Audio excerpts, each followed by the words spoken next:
In today's video, I'm gonna be showing you how to easily remove your grill on your Chevy Silverado. Hello everyone, Spanglish Garage here, and in my channel we don't waste any time, so let's get to it. On your 1500 Chevy Silverado, let's go ahead and open the hood. This is a super easy car maintenance for your truck, and you will see how we can do it. Once we open the hood, the first thing you're gonna notice is that the grill is under this plastic cover that is held in place by all these clips that you are seeing right here. Now, to remove all these push clips, you can use the trim tool, but in my case I'm gonna be using a flathead screwdriver because that's what I have available, and probably that's what you or most of you will have available at this moment. And to remove these clips is super simple. Just take a look at how I'm doing it and do the same. If the clips are stuck, don't force them. Silverado grill clips can be stubborn, especially on older trucks. Instead of yanking, apply gentle, even pressure while wiggling.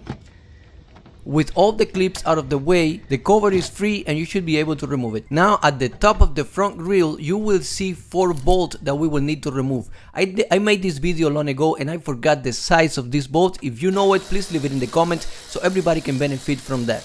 Now we're talking about business, but this is not the only thing that is holding this front grille in place. You will see what else is holding it in just a moment.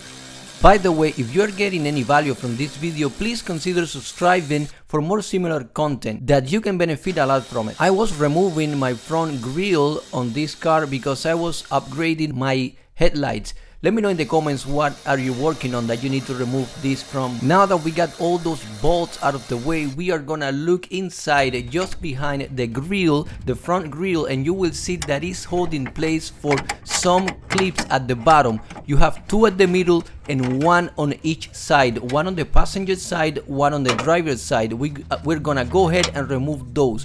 Basically all you have to do is press on them and then push, and they will release from the bracket that is holding them in place. To make my job easier, I was using this small channel lock pliers. And of course you have to drop your tools once in a while. If you don't do it, that means that you are not a true DIYer. Believe me.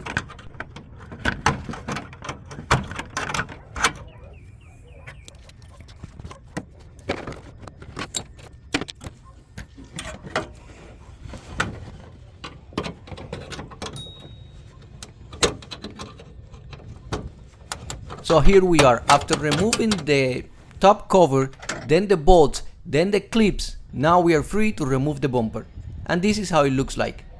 Now for reinstalling the front grille on your Chevy Silverado 1500, all you have to do is revert this whole process, which I am not gonna be showing you because it could be boring and you are not gonna watch it anyways. So there it is. Hope this video did help you, and I see you in the next one.